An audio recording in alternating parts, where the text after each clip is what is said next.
Man, it's like old times. Booger McFarland is here to talk some football. It's great to see your face, my friend. This Philadelphia team impresses me in this way. You're the undefeated team going up against an undermanned team that's only got one win. You're a big favorite. You're supposed to go handle your business. But as we know in the NFL, that's not always how it goes, right?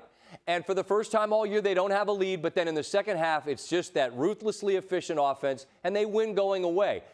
No one's invincible, Booger, but this Philadelphia team looks really, really tough to me. What do you see when you watch them? Well, Scott, I see a formula that no matter how they play, it will travel anywhere. And that's a really good offensive line. They can run the football against anybody. A defensive line that gets after the quarterback. A fast defense. Two really good corners on the back end. And that is a formula that will travel regardless of how the quarterback plays. Now, when you add in the fact that Jalen Hurts is playing at an MVP level, now you see why this team is undefeated and they're favored, or they're going to be favored in a lot of their remaining games.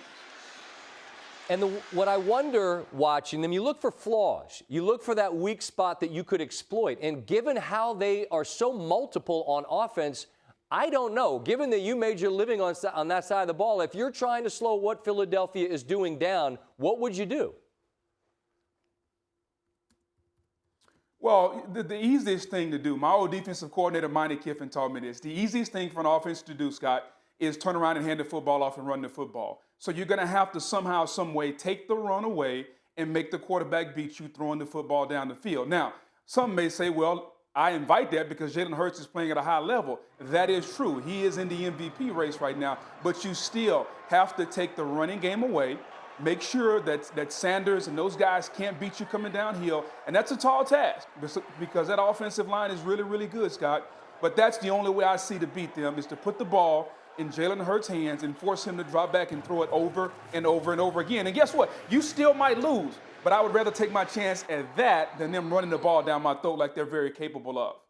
I'm looking around the NFC, and I mean, Dallas is a team that's in their path, and we mentioned they get them in their place late in the year. They didn't have Dak when they played earlier in Philadelphia.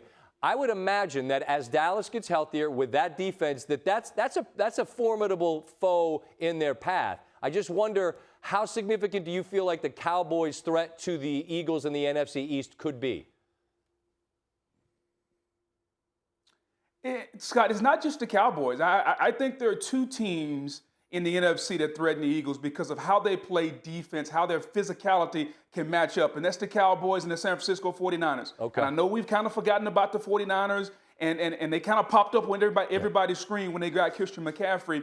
That offense is going to be multiple. They play a similar style of offense. They want to be physical. They want to run the football, limit Jimmy Garoppolo, kind of surround him with a lot of weapons. But that defense is ranked top 3 in the league, Scott. They got a front four that can absolutely get after you, just like the Dallas Cowboys. They can run, they can hit, and I think they will give the Eagles all they want because of their speed on defense, how they can match up, and how they can make things difficult for the quarterback. So you're right, the Cowboys in the NFC East, but overall, when you look at the conference in totality, I think the 49ers and the Cowboys are going to give the Eagles a run for their money before it's all said and done.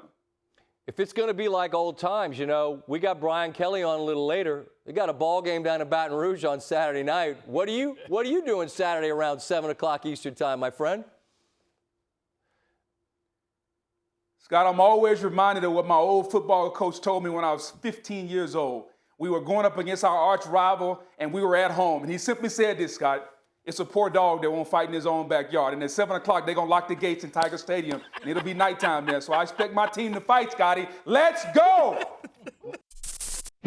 Thanks for watching ESPN on YouTube. For live streaming sports and premium content, subscribe to ESPN+.